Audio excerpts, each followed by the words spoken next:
La 11e édition du festival se déroulera à Brazzaville du 15 au 22 juillet prochain. Les équipes commises à la tâche pour la réussite totale de cet événement culturel de grande portée a effectué ce samedi 10 juin une visite guidée des sites retenus pour abriter les différentes activités.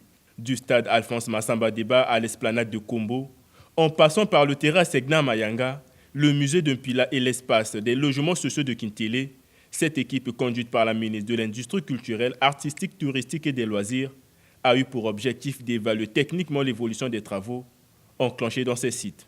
Là où il y a du monde, il y a souvent beaucoup de déchets. Donc il va falloir vraiment que nous puissions justement gérer cela.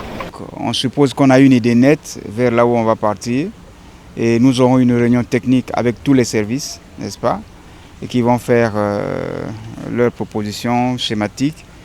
Et après, nous allons faire valider par le gouvernement de la République et le Premier ministre. C'est sur cette base que nous allons démarrer maintenant la pré-programmation. Nous allons sortir la pré-programmation à partir de chaque site, n'est-ce pas, la pré-programmation de chaque site. Bon, vous étiez là tous, donc on suppose que vous avez pu avoir une idée nette du fait que c'est une édition populaire.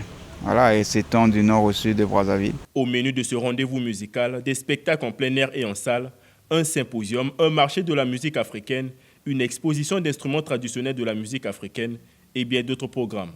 Pour la réussite de cette édition, les équipes doivent totalement s'investir. Les administrateurs maires d'arrondissement sont d'ailleurs à l'œuvre. Vraiment été bien choisi, je suis contente pour l'endroit. Et ici, on va attirer beaucoup de population parce que toutes les choses, les grandes activités que nous faisons à Kintele, c'est ici aux 1000 logements que nous les faisons et vraiment ça attire énormément de population. Donc pour le FESPAM, je ne m'inquiète pas du tout. Je sais qu'il y a beaucoup de gens qui viendront suivre et qui viendront regarder les différents artistes. La population de Djiri est assez sage. Parce qu'il y a des manifestations ici, quand c'est bien organisé, c'est bien coordonné. Généralement, les gens viennent nombreux. Mais ce que je souhaiterais, c'est que vraiment on participe à la manifestation. Et surtout, je l'ai dit tout à l'heure à Madame le ministre, que les endroits, cet endroit qui est quand même un espace stratégique, reste propre.